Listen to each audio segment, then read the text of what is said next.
What's up, crypto gang? Welcome back to another episode. If you guys are new here, we do a giveaway at the beginning of every single episode, and today's winner is Soup Miner. Thanks so much for mining all that Soup Miner and commenting on the previous video. If you guys want to win on the next video, like, comment with your wallet address, and don't forget to subscribe. A few weeks ago, I talked about 3 different ways that people can obtain cryptocurrency. After that video went out, I started getting dozens of messages from people all over the world that were asking questions about the third way to obtain cryptocurrency. I figured I'd make a full video of all 3 methods so that everybody could get an overview of how it works. These are all super basic ways and very, very simple, but I will be referring to actual services. So let's dive into the overview of how to obtain cryptocurrency in the 3 different methods for beginners.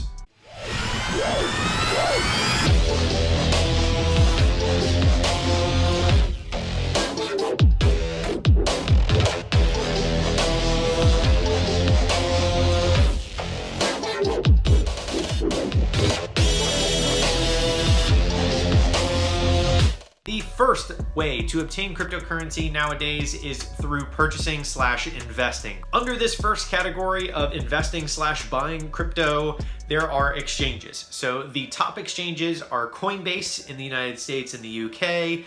There's also a lot of other countries that they support.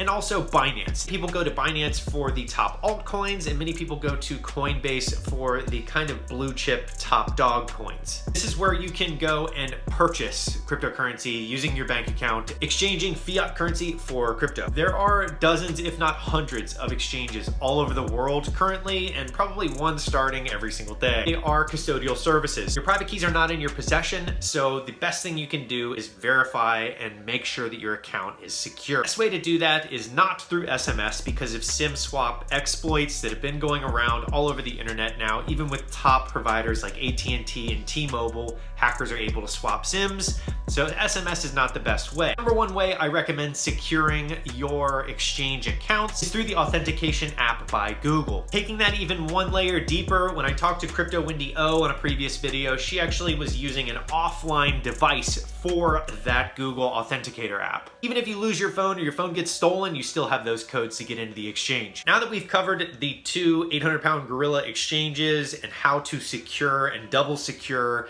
that currency on those custodial services, we can dive into the second way to obtain cryptocurrency, which is mining. Definitely not profitable at the current price of Bitcoin. So with services like NiceHash and Honey Miner that I previously used, a lot of people are renting out their hash power right now. The 2 services that I recommend for mining to obtain cryptocurrency are NiceHash. So you can go to the marketplace, you can actually rent hash power from other people, or you can sell your hash power on the marketplace. The second is through Honey Miner. Honey Miner is a very simplistic way that competes with NiceHash. The rates aren't as competitive right now, especially in a bear market in 2018, but it is a very, very good system. I was actually mining remotely through both of these services using 40 GPUs split across both of them remotely, which was a lot of fun using Splashtop. A bonus to this section that is mining cryptocurrency is also masternodes. Masternodes are a great source of passive income where you are supporting a network and supporting a project like Dash, for example. That's a topic for a whole nother video, but the Honey Miner, NiceHash concepts are how you can obtain cryptocurrency through mining. Now that we've gone through the first 2 ways for beginners to obtain crypto,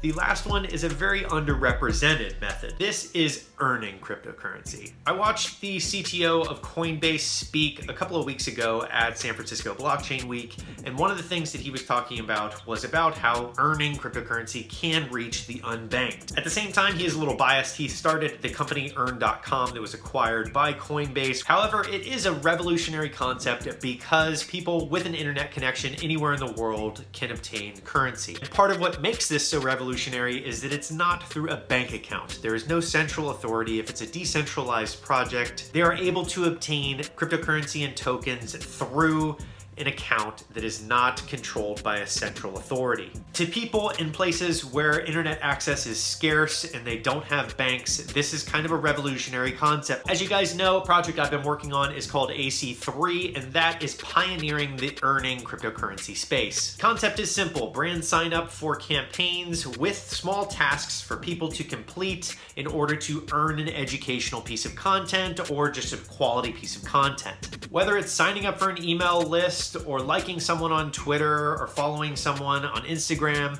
It's really up to the brand, and the earner is able to earn AC3 coins after completing these tasks. Anyone with an internet connection anywhere in the world is able to earn cryptocurrency. The second one is, of course, earn.com. This one was created by the CTO of Coinbase, and I've been a fan of Earn since their inception. It's a super slick way where I can turn on my earn.com page, you can pay $5 in Bitcoin and call me or send me an email. It's a great way to open the door to a lot of like VCs off of Sand Hill Road. Like I could pay $100 to talk to Ben Horowitz on the phone. Really opened up the door to a lot of charities. For example, I could donate all the money that's made off of the people calling me to a charity of my choice. Going back through everything that we've talked about, the first method was buying or investing in cryptocurrency. This can be done through exchanges and custodial services. This was your Coinbase and your Binance. The second way to obtain cryptocurrency was through mining.